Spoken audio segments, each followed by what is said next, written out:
Welcome back to Neuropathy Solutions with me, Dr. Roger Borbon, for understanding neuropathy and how to put you back in control of your life and vitality. Now what we're going to talk about is toxicity. And so earlier we talked about a few of the causes of neuropathy. And one of the ones that we have to explore, and that I encourage you to explore with your doctor, is toxicity. So nerves can be heavily affected by their internal and external environment. And so we need to look about what's surrounding the nerve, and if it's something that's promoting an inflammatory response to drive down the function of the nerve. So when it comes to toxicity, one of the things that I like to do kind of in general as an analogy is to just consider a plant and what a plant needs to thrive and survive.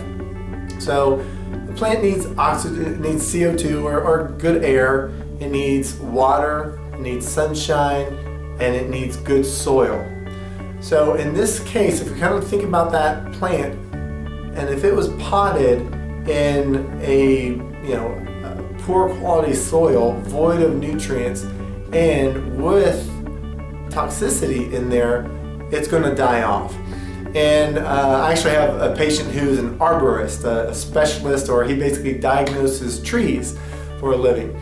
And so there are diseases that trees can get as well, and one of the things that he shared with me are the cues and clues in the neighboring areas about what the grasses are doing and so forth. And oftentimes these are coming from leakages with septic systems, chemicals from the septic systems, runoff from different things where there's chemical toxicities going on there, and this withers the greenery in that area. Well, this same thing is true for your nerves.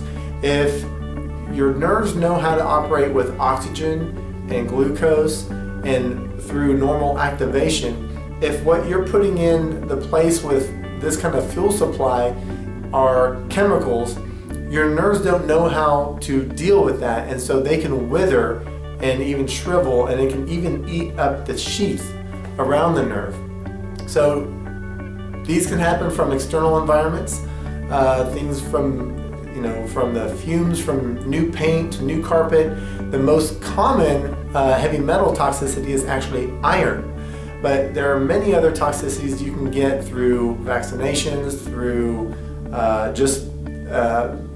your cooking surfaces. If you self-paint your stovetop, I don't recommend it. I've had patients do that and found that that's where they were getting their volatile organic compounds, or VOCs it's called.